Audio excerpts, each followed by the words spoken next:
À la page 21 du chapitre 22 de mes notes de cours, on résout la situation 1 de la section 4.4 de Séguin.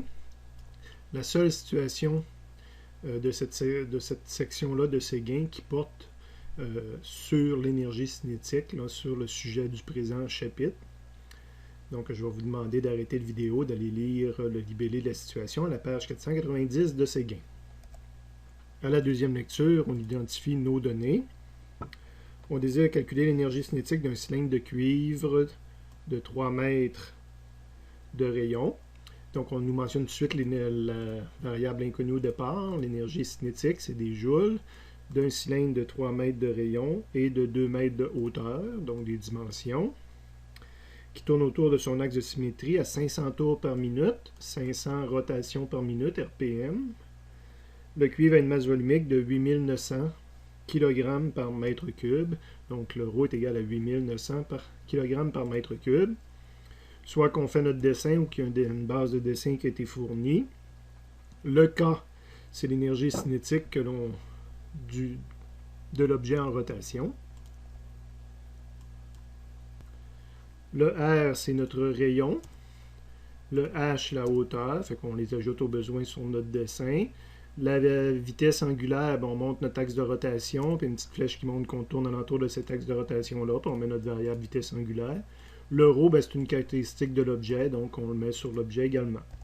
Ici, avant de m'attaquer au point d'interrogation comme tel, je vais faire ma conversion d'unité, parce qu'évidemment, j'aurais dû quand même peut-être débuter mon problème pour voir si je vais en avoir besoin. Je pourrais faire une conversion pour rien, mais K est égal à 1/2 I vitesse angulaire au carré, je viens d'en avoir besoin, donc il faut que je le convertisse.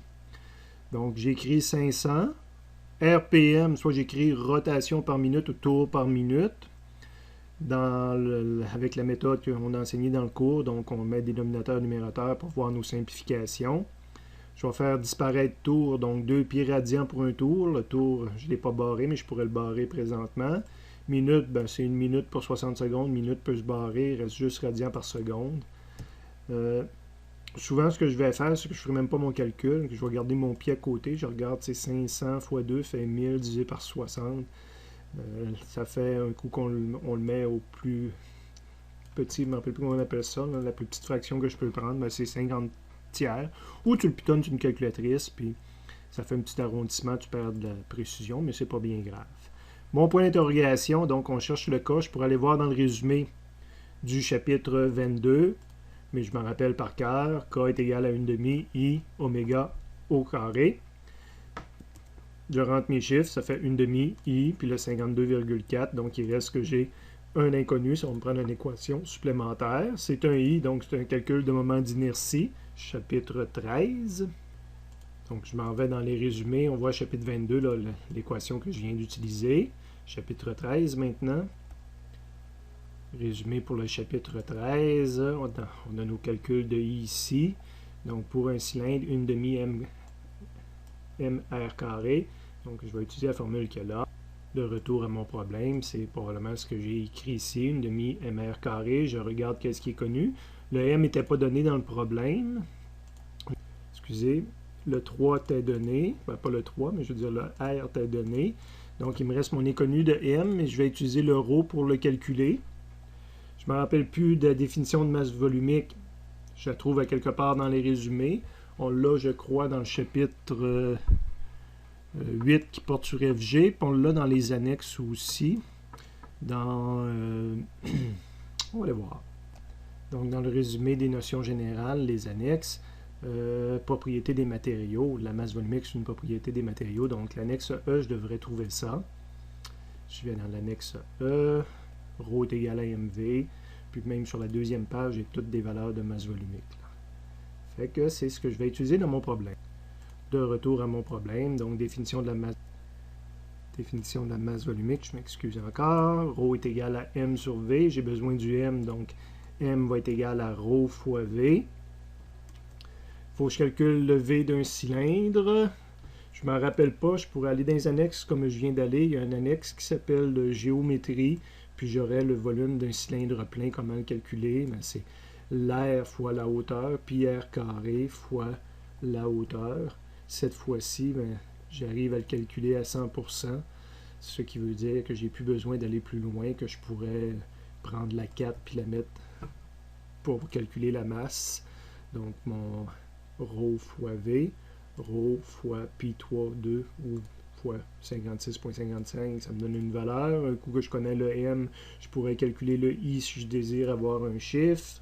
Sinon, ben, je rentre les équations une dans l'autre, ce que j'ai plus l'habitude de faire. Donc, c'est le K que je voulais calculer. K est égal à 1/2 fois I, mais ça fait apparaître un deuxième 1/2, MR carré. Le M se remplace par ρV. Le V se remplace par pi r carré H. Je devrais voir apparaître mon R carré ici de la fin, puis finalement mon oméga carré de la fin. Donc, c'est purement des mathématiques. Je peux faire quelques simplifications, mettre mes chiffres, et j'obtiens ma réponse finale. Sur la même page, on va résoudre la question instantanée 1 de Séguin. Vous pouvez la lire à la page 490. Grosso modo, ce qu'on nous dit, c'est qu'en raison du frottement, ce cylindre-là qui tournait à 500 RPM va ralentir. On nous pose la question quelle fraction de son énergie cinétique initiale doit être dissipée sous forme thermique pour que sa vitesse angulaire soit diminuée de moitié. Donc, on cherche une fraction d'énergie cinétique. Fraction, c'est un rapport. Donc, ce que je vais faire, c'est dans le fond, la question n'est peut-être pas très claire, mais on me demande quelle est ma variation d'énergie cinétique par rapport à ce que j'avais au départ.